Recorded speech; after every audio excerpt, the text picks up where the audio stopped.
বিসমিল্লাহির রহমানির রহিম। সুপ্রিয় দর্শক, আসসালামু আলাইকুম।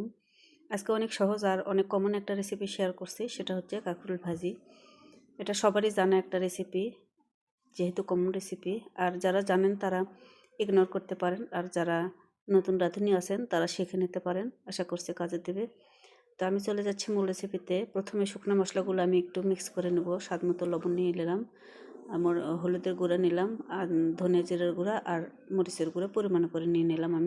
আমি হাফ কেজি কাঁকরোল আজকে ভাজি করব, সেই জন্য যা যা লাগে পরিমাণ করে শুকনো মশলাগুলো আমি ভালো করে মিক্স করে নিচ্ছি, এক সাইড রেখে দিচ্ছি। আর এখানে আমি কাঁকরোলগুলো ভালো করে কেটে ধুয়ে পরিষ্কার করে নিয়েছি।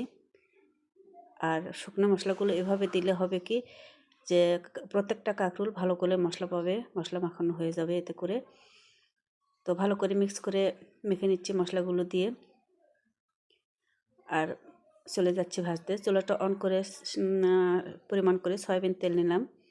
আর এভাবে করে একটা একটা করে দিয়ে চুলার মিডিয়াম টু লো হিটে রেখে কাঁকরোলগুলো আমি ভেজে নিচ্ছি। এক পাশটা একটু হতে দেব, তারপরে উল্টে পাল্টে একটু ব্রাউন কালার হয়ে আসা পর্যন্ত আমি ভেজে তুলে নিচ্ছি। আমার প্রথম ব্যাচটা ভাজা কমপ্লিট। তো এরকম করে আমি সবগুলো কাঁকরোল ভেজে নিচ্ছি।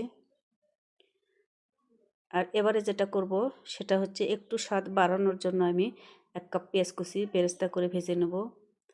একেবারে মশমশে নয়, একটু সফট করে ভেজে নেব। সামান্য একটু লবণ দিয়ে দিচ্ছি যাতে পেঁয়াজটা একটু মিষ্টি মিষ্টি না লাগে। আর 3-4টে কাঁচামরিচ আমি মাঝখান থেকে ফালি করে দিয়ে দিচ্ছি। আর এর সাথে জাস্ট কাঁকরোল ভাজিগুলো দিয়ে একটু মিলিয়ে নেব।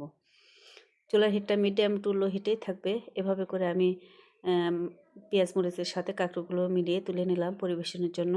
তো দর্শক, তৈরি হয়ে গেল কাঁকরোল ভাজা রেসিপিটা। আসলে কিন্তু এভাবে ভাজলে একটু স্বাদটা বেশি হয়, খেতেও মজা লাগে আর কি। এটা এমনি এমনিও খাওয়া যায়, এরকম একটা রেসিপি। তো আজকের রেসিপি দেখার জন্য সবাইকে অনেক অনেক ধন্যবাদ জানাচ্ছি। আর এরকম সহজ সহজ রেসিপি জন্য আমার চ্যানেলটি সাবস্ক্রাইব করে নিতে পারেন, আর ফেসবুক পেজ ফলো দিয়ে নিতে পারেন। আজকে আমি বিদায় নিচ্ছি। কথা হবে অন্য একটা রেসিপিতে। সে পর্যন্ত সবাই অনেক অনেক ভালো থাকুন। আল্লাহ হাফেজ।